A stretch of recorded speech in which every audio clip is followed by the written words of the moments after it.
Good morning, students. I hope you all are fine and are paying attention to your studies at your homes. So, in the previous videos, we have already revised chapter 1, chapter 2, and the poem Lamplighter and the Merchant. And then you have also revised chapter 3, that was Christmas morning.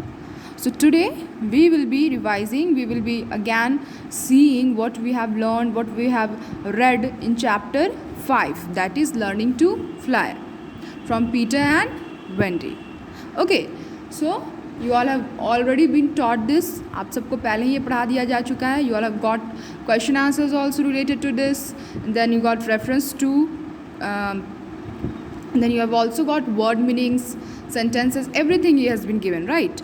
So today what we are going to do is we'll have a quick revision of this chapter, ताकि आप जो भी भूल चुके हो या फिर अगर आपको स्टोरी अच्छे से याद ना हो तो एक बार फिर से आपको सब कुछ रिकॉल हो जाए, सब आपको फिर से अच्छे से याद हो जाए. ठीक है, चलिए स्टार्ट करते हैं. तो ये जो स्टोरी है it is a fantasy story, means imaginative story. ऐसा रियल में नहीं हो सकता.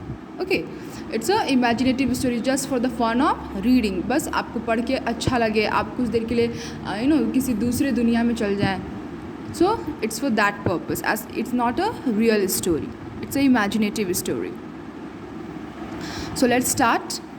So this is a very gripping story. Very gripping means very interesting. As gripping मतलब जो आपको पकड़ करके रखे, जिससे आप बोर ना हो. Okay, so it's a very interesting story that takes us into the fantasy world of Peter Pan. एक लड़का है जिसका नाम क्या है, पीटर पैन. तो उसके फैंटेसी वर्ल्ड, उसके इमेजिनेटिव वर्ल्ड, जो कि फैंटेसी वर्ल्ड मीन्स ऐसा वर्ल्ड रियल में एग्जिस्ट ही नहीं कर सकता. ओके, तो ये स्टोरी हमको पीटर पैन के एक फैंटेसी वर्ल्ड में लेकर के जाती है. और पीटर पैन कैसा लड़का होता है, he is a young and mischievous boy. वो बहुत 9-10 साल का लड़का है and he is very mischievous, बहुत नॉटी था वो. And he was from Neverland who can fly. So ये स्टोरी पीटर पैन के बारे में, जो कि छोटा सा और बहुत ही शैतान लड़का था. और वो कहाँ रहता था, नेवरलैंड में. ओके, उसके फैंटेसी वर्ल्ड, इमेजिनेटिव वर्ल्ड का नाम क्या था, नेवरलैंड. और उसके पास एक स्पेशल पावर थी, एक स्पेशल शक्ति थी जिसकी मदद से वो क्या कर सकता था, फ्लाई कर सकता था. He could fly. सो फिर हम इस स्टोरी में क्या पढ़ते हैं कि कैसे वो Wendy darling and her 2 brothers, Wendy darling और उसके दोनों भाइयों जॉन और माइकल को कैसे कन्विंस करता है अपने साथ फ्लाई करके नेवरलैंड जाने के लिए, कैसे मनाता है उन लोगों को. तो ये स्टोरी इस बारे में है, कैसे वो उन लोगों को मनाता है अपने साथ चलने के लिए और कैसे उनको फ्लाई करने के लिए सिखाता है. सो पीटर पैन जो है हर रात को वेंडी डार्लिंग और उसके दोनों भाइयों के जो कमरा था उसकी विंडो के पास आकर बैठ जाता था. हर रात को फ्लाई करके आता था और वहाँ पे बैठ जाता था विंडो के पास. क्यों? Because he loved listening to stories. उसे स्टोरीज़ सुनना, बेड टाइम स्टोरीज सुनना बहुत पसंद था.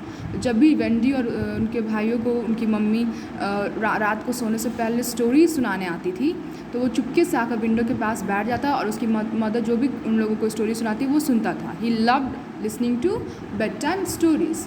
सो एक दिन वो क्या करता है, जब वो विंडो के पास आता है तो वेंडी उसे देखती है. ओके, देख लेती है और फिर उसे वहाँ रुकने के लिए बोलती है और उसे फिर पूछताछ करना शुरू करती है कि आखिर वो क्यों everyday why does he come to her window. वो रोज़ उसे देखती थी वहाँ तो एक दिन वो उसे नहीं रहा जाता और वो उसे पूछ लेती है कि आखिर वो रोज़ उसके विंडो के पास क्यों आता है. सो जब वो उसे पूछती है तो वो बताता है उसको कि उसे स्टोरी सुनना, बेड टाइम स्टोरी सुनना बहुत पसंद है. इसलिए उसकी माँ जब भी उसे स्टोरी सुनाती है रात को तो वो उसकी विंडो के पास सिर्फ और सिर्फ वही स्टोरी सुनने के लिए आता है. फिर उसके दिमाग में एक आइडिया आता है, क्योंकि वेंडी को तो उसकी माँ रोज़ स्टोरी सुनाती थी तो वेंडी को तो बहुत सारी स्टोरीज़ पता होंगी. तो वो उसे रिक्वेस्ट करता है, उसे बहुत ज़्यादा रिक्वेस्ट करता है कि क्या वो प्लीज़ उसके साथ नेवरलैंड चलेगी ताकि वो और उसके दोस्त जितने भी बॉयज़ थे उसके जैसे नेवरलैंड में वो रोज़ नए नए स्टोरी सुन सके, क्योंकि वहाँ पर सबको स्टोरी सुनना बहुत पसंद था. तो वेंडी को तो बहुत और फिर वो वेंडी को अपने नेवरलैंड के बारे में बताता है कि वहाँ पे हर किसी के पास स्पेशल एबिलिटी है कि वो फ्लाई कर सकते हैं. वहाँ पे बहुत सारी जादुई शक्तियाँ होती हैं सबके पास. वहाँ पे मर्मेड्स होती हैं. ओके, वहाँ पे मर्मेड्स मीन्स जलपरी. ओके, देन वहाँ पे पायरेट्स हैं। ओके, बहुत से ऐसे ऐसे फैसिनेटिंग, बहुत से ऐसे एक्साइटिंग चीज़ें बताएं जिसकी वजह से वेंडी को वहाँ जाने का बहुत मन होने लगा। फिर वेंडी उसके सामने एक शर्त रखती है कि अगर वो उसे और उसके सिर्फ उसे नहीं, उसके दोनों भाइयों को भी उड़ने के लिए सिखाएगा तो ही वो उसके साथ नेवरलैंड जाने के लिए रेडी होगी। तो पीटर पैन मान जाता है और फिर वो वेंडी और उसके दोनों भाइयों को भी उड़ने के लिए सिखाने लगता है। So one day what he does, एक दिन पीटर पैन क्या करता है, उसके पास एक स्पेशल मैजिकल डस्ट हुआ करती थी, वो जिसके ऊपर भी छिड़कता था, जिसके ऊपर भी वो डालता था, उसके अंदर उड़ने की शक्ति आ जाती। तो एक दिन वो वही करता है, वेंडी और उसके दोनों भाइयों के ऊपर अपने उस मैजिकल फेरी डस्ट को स्प्रिंकल करता है, छिड़कता है और फिर उनमें भी उड़ने की पावर हो जाती है। ओके, और फिर वो तीनों भाई बहन भी पीटर के साथ उड़ने लगते हैं।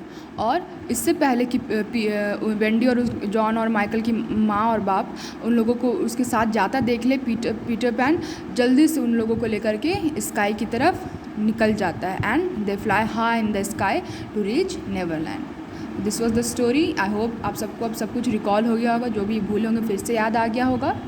सो आपका होमवर्क है इस चैप्टर के डिफ़िकल्ट वर्ड्स को लर्न करना, वर्ड मीनिंग्स को लर्न करना और सेंटेंसेस को लर्न करना। हम जब भी नेक्स्ट ऑनलाइन क्लास करेंगे तो हम इस बारे में डिस्कस करेंगे। ठीक है, थैंक यू।